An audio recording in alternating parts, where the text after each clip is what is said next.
Hi, my name is Todd Lammy. I am an eight-figure Amazon wholesale seller. I've been selling on Amazon from 2012. And today we're going to talk about hiring a virtual assistant. So there's four main websites I've used in the past to hire VAs. I've used Upwork.com, OnlineJobs.ph, LinkedIn, and then I've used some different virtual assistant companies. So the only thing I'll call out with the virtual assistant companies is I only use the ones that allow you to screen the candidates. So the one I've preferred is freeup.net. There are some companies out there that will just send you a VA, and I found those companies to not have the best quality of candidates. So I'll only test out or use the companies where they allow you to screen the candidates. So for FreeUp, for example, they'll provide you with 10. You can review them, interview them, go through the process, and then decide who you want to work with. So I'll just run through each of the four options for the pros and cons. So I've used Upwork in the past. The nice thing about Upwork is there's filters to screen candidates.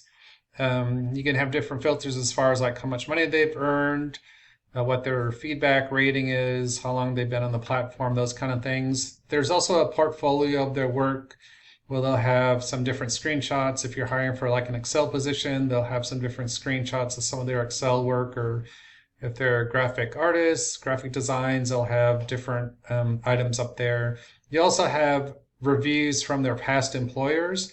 So that's nice. You can kind of see like, hey, I'm looking for someone with, 4.8 stars or higher or something like that. The one drawback I found with Upwork is there are candidates who will be working for multiple employers. So if you're looking to hire someone full time and at 40 hours a week, a lot of times they have four or five, six other jobs they're doing. And so you just have to be careful if you do hire them to make sure that if it's 8 hours at that 8 hour shift, they're working for you and only you. And I'll talk about that in a future slide, how to kind of figure that out. And the other thing is they're not a direct hire to your team. So if you're looking to do team building and have people all part of your team, you can't do that through Upwork. They're going to be through Upwork. You're going to pay them through Upwork. They're going to do their hours through Upwork, that kind of thing. The second place that we've used for hiring a virtual assistant is onlinejobs.ph. So that's one of the ones we had used in the very beginning. The candidates are all from the Philippines. There's a lot of experienced VAs. There's a lot of people used to doing remote work there.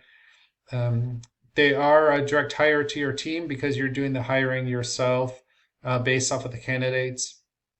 A couple of the negatives are there's no filters or employer reviews like there is on Upwork, and it takes a lot longer to process the applicant. So when we'll first post a job, you'll get up to 100 people applying in some cases, and so that takes a lot because there's people who have no experience for their job you're posting, and they're applying for the position, and so you have to go through those resumes. So that is probably going to give you the most people applying, and so it takes a little bit longer of a process.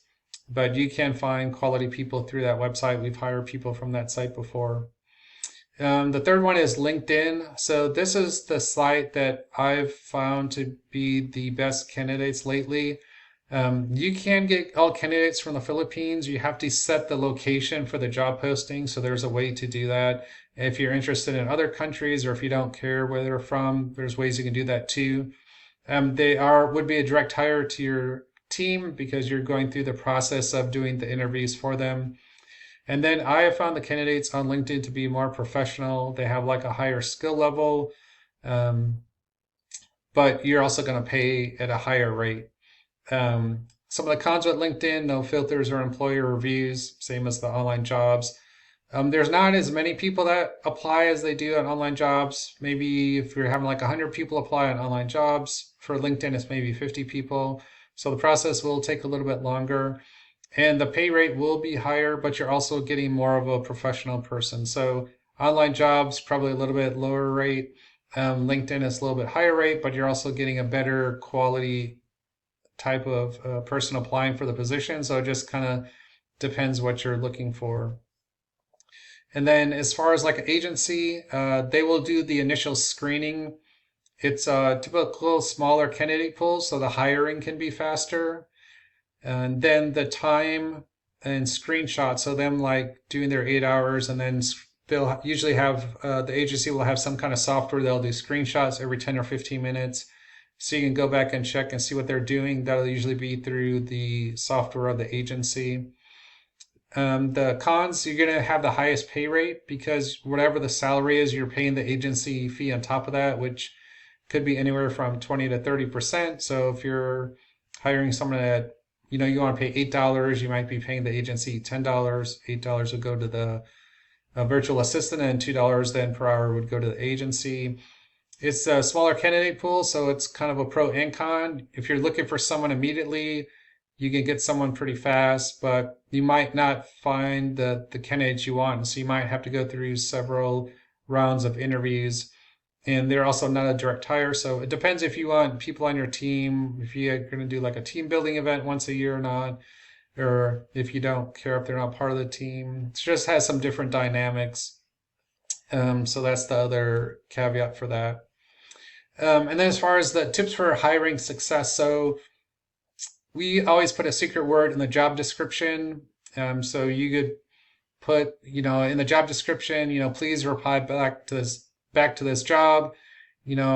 Put I am a virtual assistant superstar, or I am a virtual assistant, top choice, or whatever you want, just for attention to detail. There's some people will have bots that will auto spam apply. And so you can filter those out because you want someone that's taken the time to read the job description for attention to detail. So we'll put a word or phrase in there and ask them to put that in the cover letter or resume or when they're replying back to the email, depending on what website you're using. Review the resume and cover letter for English grammar, typos, etc.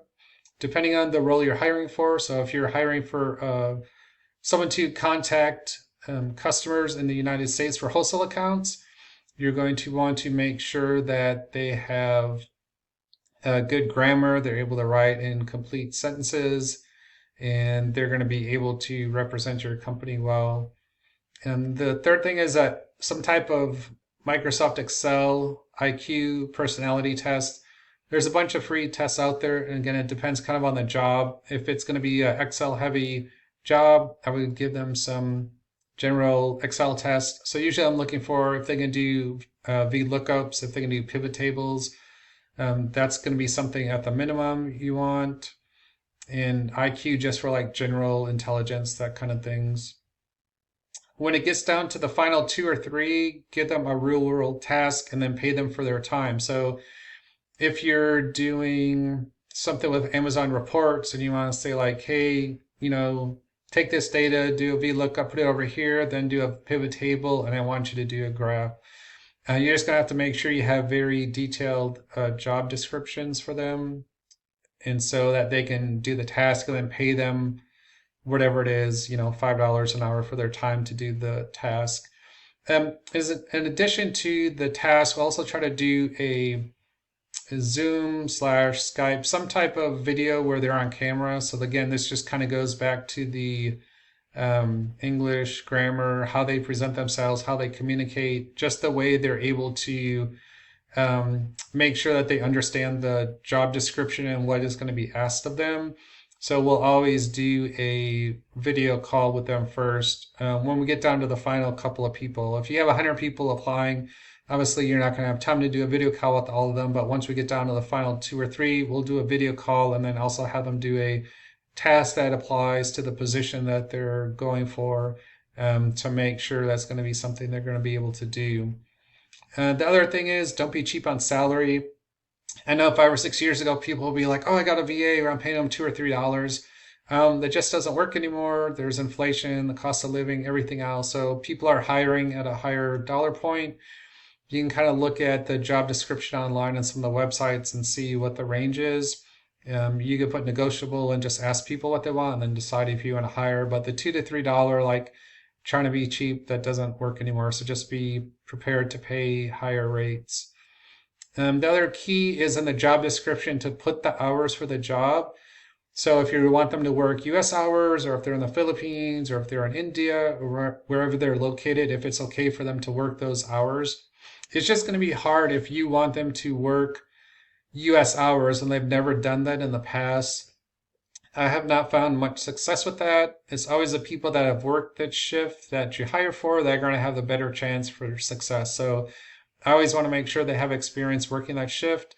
There's a lot of people that can work US hours because their spouse is working Philippine time, and especially if they have kids, one of them has the kid during the day and then they switch off. And so they're going to be used to that a lot of times, but you just want to make sure that they have um, experience working those shifts. So just make sure you have the hours upfront in the job description.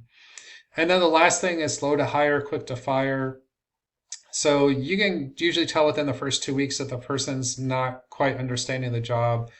Of course, you want to make sure you've given them, you have to make sure your job description has a lot of details in it for the hiring. This goes back to giving them a real world test and making sure that they can do the job. But if after 2 weeks you realize they're not getting it done, we just usually let them go. We don't let it drag out because it's going to take you another few weeks to find a replacement for them. So the initial hiring process might take about 2 weeks. Once you post the job, you go through the candidates, you narrow it down to two or three. You do Excel IQ test, you do a video call with them, you do a real world task test. So typically it'll be about a 2 week process. And so when you hire that person, then if they're not working out at 2 weeks, we'll usually let them go. Sometimes it might be a month or two, and it just depends. And so those are usually kind of like what we're looking at. And then the last thing, point number 8, I just added that. I forgot that part. Time tracking. So with some of if you're going through the agency or Upwork, they do the time tracking themselves. I use a Hubstaff for tracking, and it's mainly for screenshots to make sure the employee is doing the work. So you should have an idea of what the employee is able to do based off of you doing the work. So if you're, let's say, calling wholesale accounts, you're probably going to want them to do 30 to 40 calls a day. So if they're doing, 10 calls a day, you should be able to see like, hey, what are they doing in their downtime? So we use Hubstaff. They log in. It does screenshots every 10 or 15 minutes. And then you have an idea of what they're doing. Make sure they're not working for another employer. But you should have an idea of how long the task is going to take. Presumably, you've done it yourself because you're going to have to give them SOPs, do a video walkthrough to explain the task to them. So all the tasks you're given to the virtual assistants, you should have an idea of how long each one takes. Like you shouldn't be surprised if, oh, this is like a 4-hour task and it's taking them 8 hours. Well, then obviously something's going on. So we've used Hubstaff for time tracking. There's other services and tools out there. You can just Google those, and it depends too on how long they've been with the company. If they've been there, 3 years and you have trust in them, maybe you're like, hey, we don't need to track your time. But everything is on a case by case basis. But that's the tool we've used, and that's the one we've had success with. And so there are people we've caught that are, supposed to be working and not working, and then you let them go, which kind of goes back to your point 7, slow to hire, quick to fire. So if they're not working out, just like you need to nip that in the bud and move on and find someone else. So those are kind of like the 4 places to hire virtual assistants, and then some of the steps for hiring success.